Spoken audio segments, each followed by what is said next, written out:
Buongiorno e ben ritrovati con il TG Flash di New Sicilia, di seguito i titoli più importanti della mattina. Confiscato a Catania il patrimonio dei Lombardo, attualmente detenuti in quanto membri del clan Cappello. Il provvedimento conferma il sequestro eseguito nel novembre 2022, quando gli erano stati sottratti beni da 2,5 milioni. Parliamo ancora di criminalità organizzata. È morto Vincenzo Funari, capo della famiglia mafiosa di Gibellina in provincia di Trapani. Il questore ha disposto il divieto di svolgimento dei funerali in forma pubblica.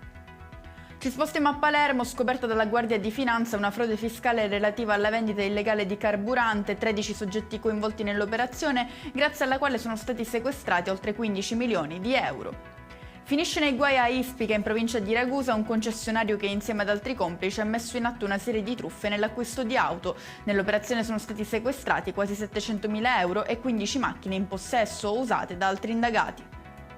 Avviate le procedure per lo scioglimento del Consiglio Comunale di Santa Margherita di Belice, in provincia di Agrigento, una decisione dovuta alla mancata approvazione da parte dell'Aula della dichiarazione di dissesto finanziario che il Comune aveva presentato. E con questo è tutto, prossimo appuntamento più tardi alle 19:30. Grazie per averci seguito, buon proseguimento di giornata.